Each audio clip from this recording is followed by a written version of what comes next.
For today's DIY project, I am making a mushroom-themed table and matching stools for my backyard.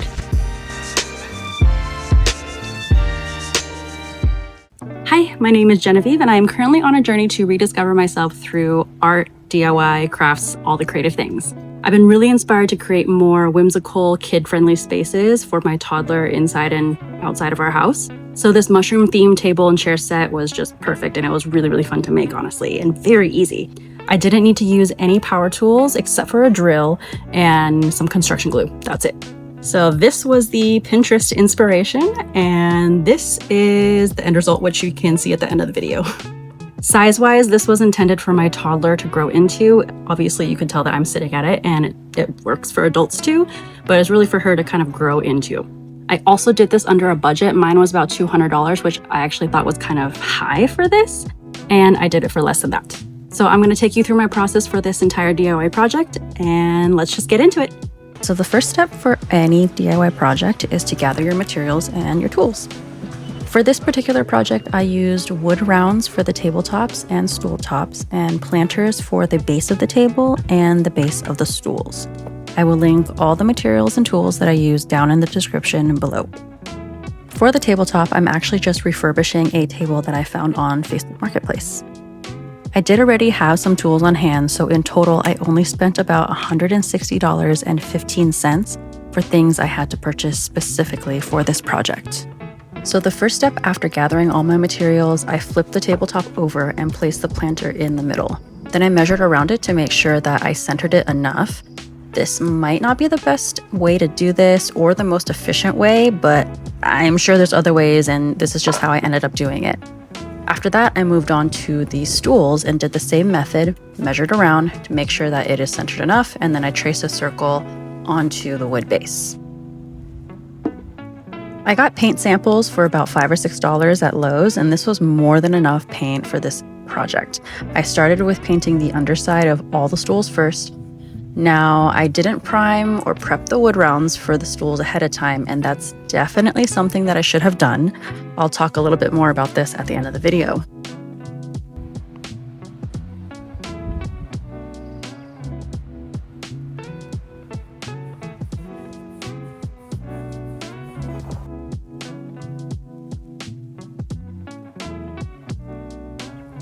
Next, I moved on to painting the underside of the tabletop. I probably could have removed those metal pieces in the middle, but I didn't think it was fully necessary for this project since you can't really see the underside of the table anyway. Next step is sanding, mainly to get the surfaces smooth, particularly the used tabletop. That definitely needed to be sanded to get any sort of coating off of the wood before I painted it. I know, I didn't sand the undersides, but again, it wasn't important for me at this time, but it's an extra step that definitely wouldn't hurt.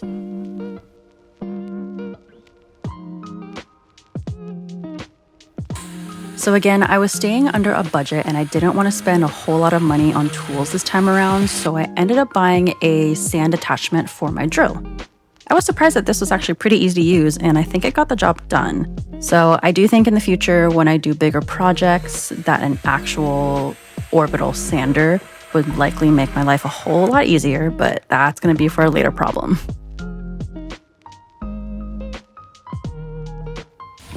Now it's time to adhere the wood rounds to the planter bases.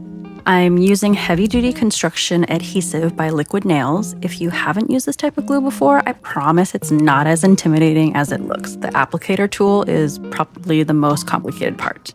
So I applied a hefty amount of glue onto the planter, and then I placed the tabletop on top and lined it up to the circle that I drew on the underside of the table at the beginning of this whole process. I pressed down on the center to give it a little bit of pressure and then let gravity do its thing. Then I moved on to doing the same process for all of the stools. I applied a generous amount of construction adhesive on each of the small planters, and then I centered the wood rounds by lining up the circle that I drew on the underside as best I could.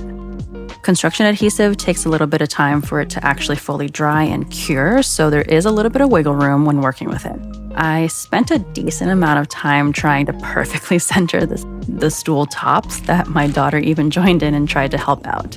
And of course, the last step here is to just apply a little bit of pressure onto each stool and then let gravity do its thing. Before painting the top sides of the wood rounds, we need to wipe off the dust from sanding with a damp towel. And this is when it starts to get really fun because the project starts to feel like it's finally coming together and the end result is in sight.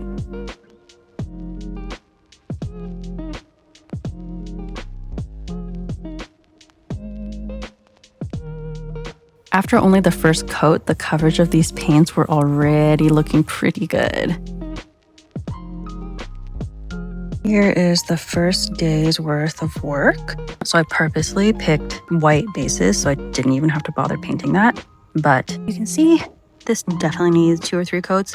Maybe I didn't sand it enough, but I think just a couple more coats of paint and we should be good. The yellow is a lot thinner. I mean, it kind of makes sense. Yellow is a very light color. And the purple coverage is actually pretty good. This one might only need 1 more coat, whereas the other ones might need 2 more. I was hoping that this project would only take me 1 day, maybe a few hours, but that was wishful thinking. So far, I mean, it's turning out pretty good, and I'm actually pretty happy with the results so far. Tomorrow's to-do list is to do 1 more coat of paint, maybe 2 more coats of paint, and then also paint on the white dots. I have some leftover trim paint that I've used around my house. I'm just gonna use that and hope for the best. Yeah, so I will check back in tomorrow.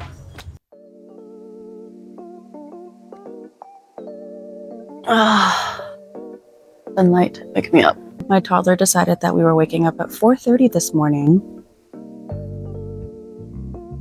It's, I don't know, 7 something now, and I finally got her back to bed. And I should probably also go back to bed, but instead I decided, why not work on this? Because I'm so close to being done. Hopefully this will not take me too long. We'll see.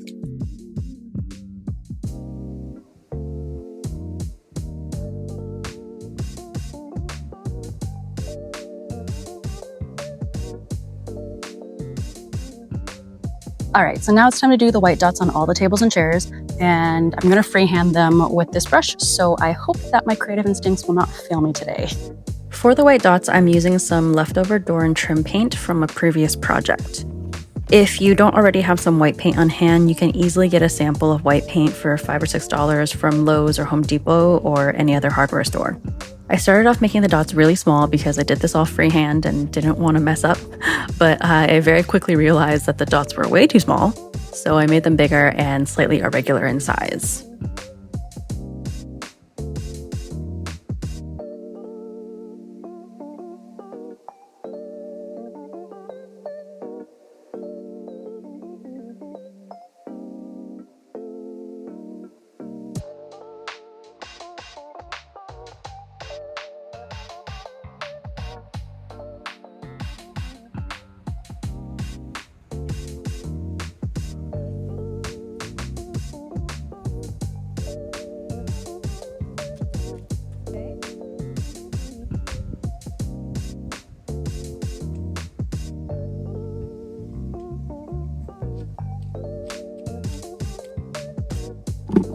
So I came across my first problem.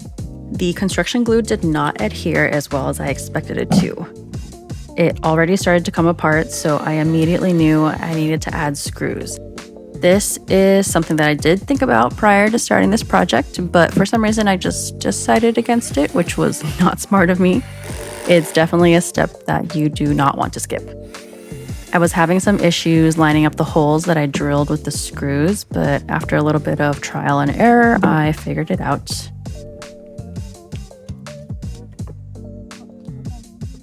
All right, this seems a lot more sturdy. You can see the screws through there. Much better. And I'm just gonna paint over the nails, chip the wood a little bit, but it's okay. It is what it is. As you can see, there's already some dirt on it because we've been using it for a few days now. And finally, here is the completed mushroom-themed table with matching stools. And now let's do a little bit of a recap. There are a couple things that I wish I did a little bit differently. So the first thing is I wish I primed or pre-stained the wood rounds prior to painting. Now that it's been a couple months of use and having it sit outside, the sealant that I used wasn't the best. It protected the paint, but it didn't necessarily protect the wood. On a couple of the stools, you can already see that the wood is starting to crack and warp a little bit, so that kind of sucks, but that's going to be for a later problem to fix.